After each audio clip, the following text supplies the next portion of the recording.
I think you'd argue that without proof of work, um, there is no Bitcoin. Would you say that? Correct. Okay, Absolutely. so now let's Bitcoin is understand. primarily proof of work. So let's understand the Bitcoin Civil War then. What did you see based on your experience as a miner? Mhm. Um, and were the design decisions that people were fighting over in the Civil War? I mean, it was governance by proof of work. So the white paper is very clear that the way that you validate blocks and the way that you decide if the rules were followed is by building valid blocks upon valid blocks. And then in the closing paragraph, it even says there's a reason why we don't have one IP address, one vote.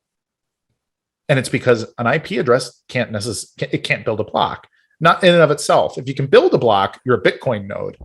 If you cannot build a block, you are just an IP address. Yes, that's an important distinction if you want a Mhm. system that is made up of brute force people who maintain their. Yes. Okay. So a listener, an IP address, an endpoint for people that understand basic network terminology is separate from a Bitcoin node. It may not necessarily be a Bitcoin node. It is a node if it builds a block. If it does not build a block, Satoshi warned they don't have any say in the governance of Bitcoin. And this is so crucial because even in 2012, 2013, this era, Peter Todd, an influential developer at the time, came out and he said, no, we need everybody to participate in node governance. They created this BIP process. The BIP is the Bitcoin Improvement Proposal process. Okay. And then one of the first things they did in the BIP process is they said, okay, we're gonna allow every endpoint on the network to signal for upgrades. So it's an essential yes, no, or red, green, pass, fail sort of election process. So this was the very beginning of turning Bitcoin into a democratic network as opposed to a proof of work network. And for anybody that understands democracy, Yeah. then it turns into a social engineering opportunity. Whoever is the best at managing groups of people in a collective then becomes the actual governance of the network. So then proof of work on BTC, really starting at that early date, 2012, 2013, started to take a step back from using proof of work as a governance model. And now, if you look at the way that BTC small blockers talk about proof of work, they're like, well, they propose blocks to us and we decide if they're valid with our nodes. And it's like, no, Right. they're the ones doing the infrastructural work. They're the ones doing the actual validation. You're simply your node is telling you whether or not a rule was broken. Like that is true, but you don't have a role to play in that governance model. But so they've completely flipped it on its head. They try to insert themselves. It's almost like I They call them guard nodes, successfully inserted themselves. as guard nodes, as like watchtowers. It's a Sybil attack. It is plain and simple Sybil attack. There are Sybil nodes on the network that they don't contribute to the network's actual rules, but because of their social influence, Hold on, they they're not have minors? no. They're just no, this is people with Raspberry Pis What? or a server in the closet or whatever. But they're flagging upgrades. This is how SegWit passed on BTC. They just started saying like UASF yes, like pass the thing, and miners were opposed to it. It was like 85% of mining nodes were saying no, we are not going to fork in SegWit. And then it turned into basically organized on Twitter and Reddit a bunch of people saying, you know what, we'll fork the network, we'll tank, we'll kick the miners out, we'll do all these different things if they don't go the direction we want to go. And the miners didn't understand because they had previously worked out, the actual path that they agreed to go. They just got undermined. They didn't understand what the hell was going on because to them, they're like, well, read the white paper. This is how Bitcoin is governed. We're doing this. And they basically got tricked. And BTC it's a social consensus now. It is a social democracy. That is how So BTC is governed. what existed before this instantiation of a BIP process? Because I imagine that the reason that the BIP process was instantiated was expressly to migrate away in pieces from proof of work. Yes, it was. I mean, Satoshi said it plain and simple. Bitcoin protocol was set in stone at version 0.1. Period. It's done. This is Bitcoin. There's So what did they nothing, change? What was in that 0.1 that they everything. changed? Really? Shoot, they deactivated half of the opcodes. They didn't You're kidding allow, me. they put all these data limits. There were different data limits in every single opcode. There are number of script limits. There's script size limits. So they added all these things. That's nuts. They bundled a bunch of things together and just plainly shut them off. And then they started adding their own new scripts to the stack. So they started adding like pay to script hash is the way that almost everybody does multi-sig wallets today. And it's great because it's super simple and super secure. And that was the point. But for that, it made it that they cannot execute all of these other opcodes that were inherent in Bitcoin.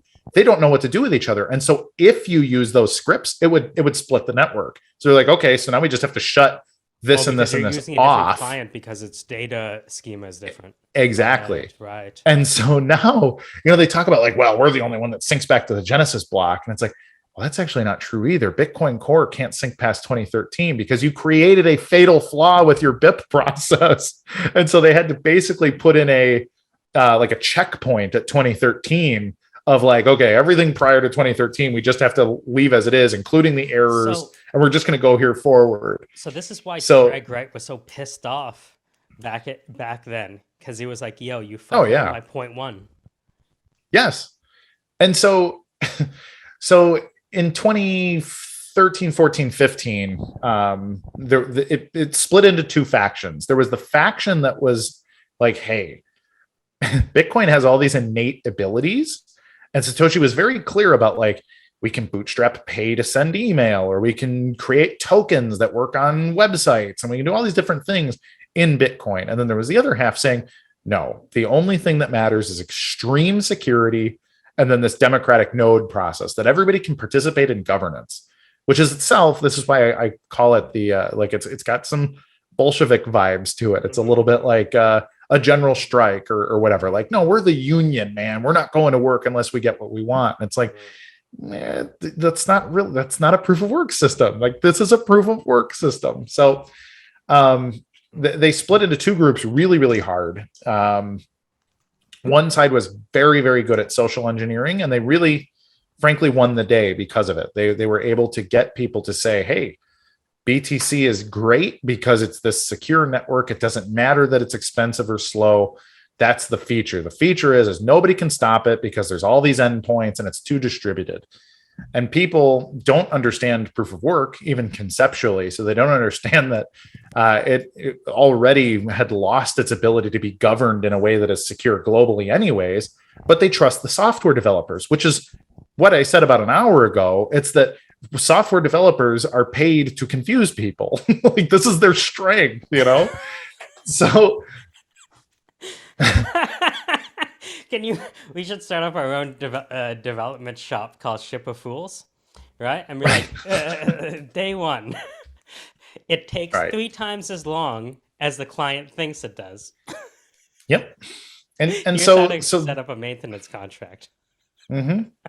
All right. And so that's what happened into the opcode so that they need to use you. Yes. So you have 2 camps: proof of work, everyone else. Mm-hmm. Everyone else, for whatever reason, loves not proof of work because it's populist, and because it makes people feel good. This is the same reason people, can't even like their pronouns, and everybody needs all their safe spaces, and like this is human nature. People want to be coddled. They want to be rich without working, and people don't want freedom. They want a fair master. Yes. Yeah. And so it appeals to more people. I mean, what's the pitch? Saying that proof of stake is a fair master? Proof of stake is an unlimited liability corporation. It's just a business model. It's equity. Proof of stake is consensus by equity. Yeah. Okay. So let's say I am Ethereum. Has Ethereum moved over towards proof of stake yet, or is that still? They're 3 years behind in the roadmap, but it'll get there eventually, I guess. Right. And as soon as I saw, we have 2 factions: proof of work, which wants to make sure that the miners and which are ostensibly are the most powerful people in the network, the miners, the people who Mhm. maintain the system, are the people doing the mining. Yes. Satoshi referred to them as honest nodes. Honest nodes. Miners that mine are honest nodes. Yes. Miners that, as opposed to, A Sybil or an attacker or I don't know that when you say Satoshi civil, ever are you used the talking word about like a Sybil. a small oligarchy of non-mining miners, so to speak, non-mining decision makers? Essentially, yeah, it's people that are just leveraging influence. They are attempting to be trusted for something other than proof of work. My brain kind of broke when you said when you connected the influencer world because I'm just thinking about everyone with influence today. Well, I mean, that's what it is. I mean, they literally organize BTC consensus on Twitter and Reddit. I mean, it comes down to like fucking anonymous, faceless moderators of internet forums, and then people that manage the censorship board on who you block This is on so funny. Twitter. So what you're saying is that if on the internet nobody knows if you're Visa. Yes, 100%. Well, and this is super relevant too. So here's the thing: on the small blocker side of the Bitcoin Civil War, they were being funded. So there was a company in 2014 that was established called Blockstream, and this is all of the significant Bitcoin developers of the era came together to say, let's see if we can become professional Bitcoin developers. And so we're going to put together this pitch deck and explain to them that, look, we have the GitHub keys and all the maintainers are in this group and all this stuff. So we've got this gatekeeper role. So do you want to pay us to develop Bitcoin? And so they put out, the basic stuff that you do, seeking out, Series A funding or angel money or whatever.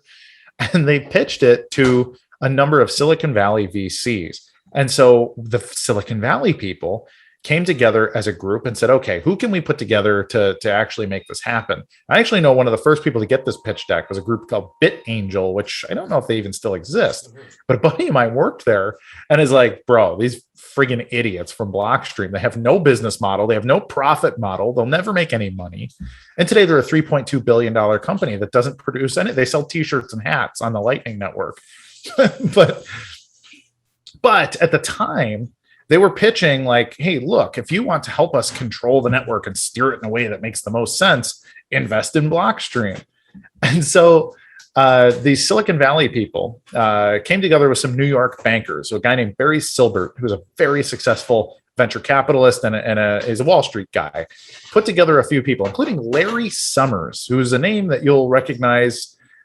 He was a Clinton administration advisor. I believe he was a Treasury Secretary of some sort. He was a president of the World Bank and some other things. Well, he joins the board at this new company called Digital Currency Group, managed by a guy named Barry Silbert. And they raised their money primarily from MasterCard. So MasterCard funded the creation of Digital Currency Group along with New York Life Insurance Company, Bain Capital, which was Mitt Romney's venture firm, Silver Lake Capital, and a few others. There's probably 6 or 7 other that are smaller in the series. And so they created Digital Currency Group, which basically bought Blockstream for one, but founded Lightning Labs, and then bought basically every name that you would recognize in the entire blockchain space. So this is Coinbase, Kraken, CoinDesk, Grayscale Investment, Genesis Trading Group, Abra, Zappo, Blockchain.info. I mean, probably 80 or 90 others, but big brands. The big exchanges, the big custodians. Oh, BitGo, Fireblocks, the people that are doing the big commercial custodianship. Do you know these people? Who owns Tether? So they're a real interesting one.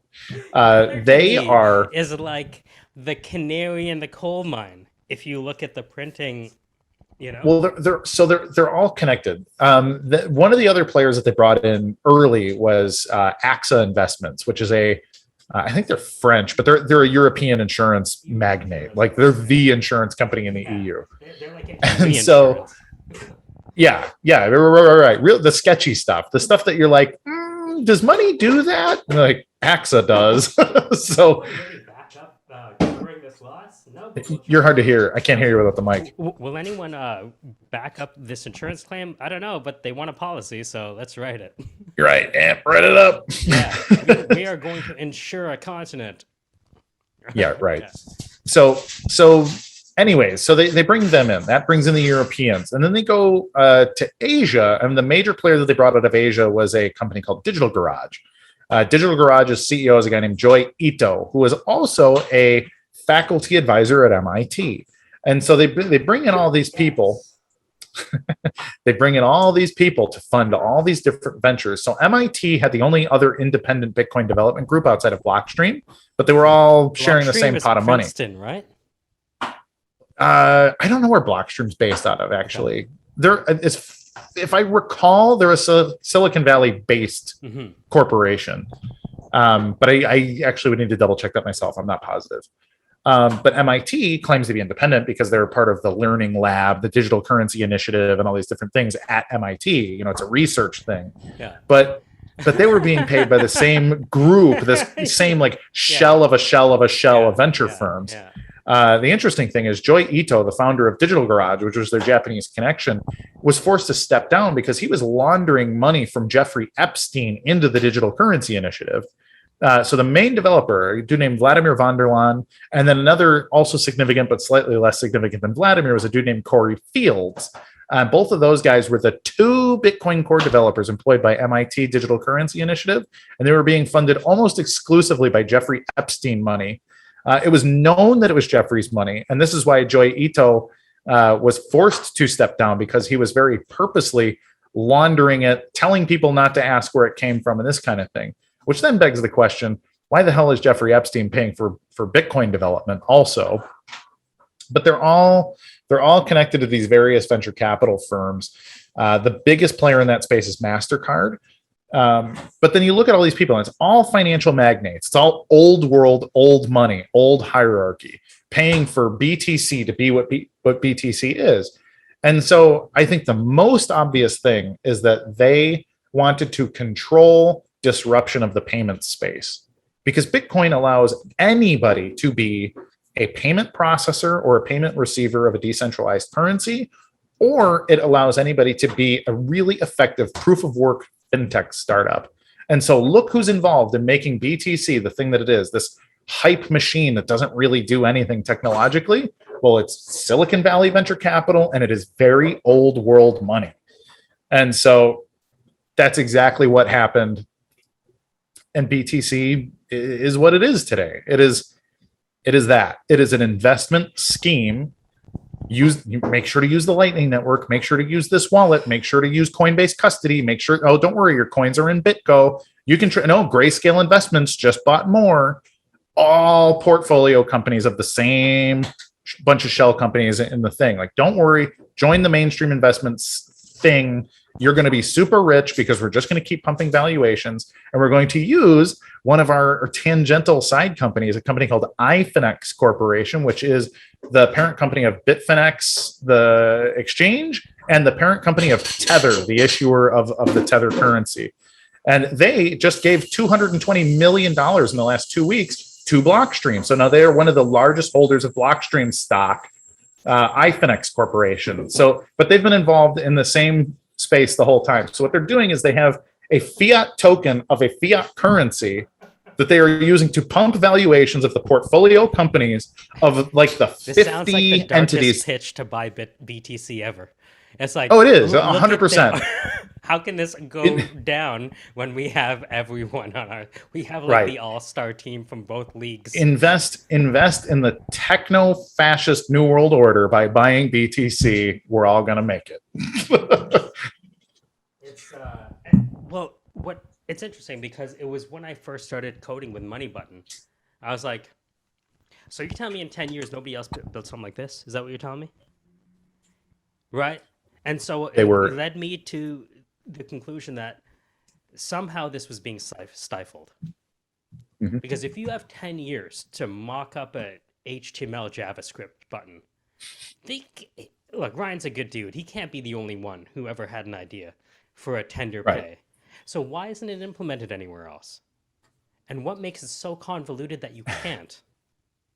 Well, because BSV is a scam, because everybody already knows that Bitcoin was never designed to scale, and therefore everything on the BSV network that shows that the Bitcoin protocol was always capable of being a global payments network is paid by propagandists, and that's it. When I And you saw can money and you button, can check all the publications, which ignore that all the publications and influencers are all also paid by Digital Currency Group, etc.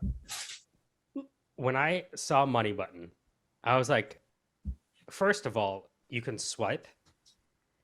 It's connected innately to your wallet. The JavaScript works depending on your balance. And I can edit this button such that the user can write in $1 or a billion and still swipe right as the mechanism. Yep.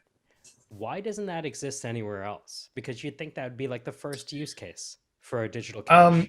In many places it can't. First of all, just the structures to make it do that, like fees make it impossible to calculate small payments and that kind of thing. Oh, the fees. So that's part of it.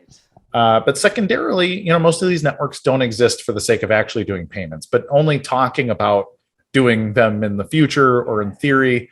Or actually, most of these things are based on Ethereum anyway. So, like, if you look at almost every blockchain out there that's come in the last 2 years, they're just clones of Ethereum. And Ethereum wasn't really designed to be a payments network either. It's supposed to be like a distributed computation platform.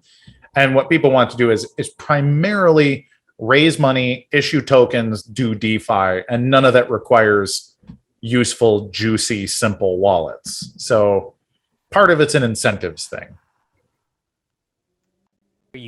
Where would you say the Bitcoin civil war is now today?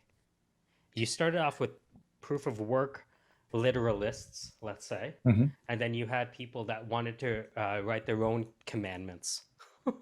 Yes. So where does that leave us in 2021 as El Salvador buys up the sold bags of tether enthusiasts? Yes.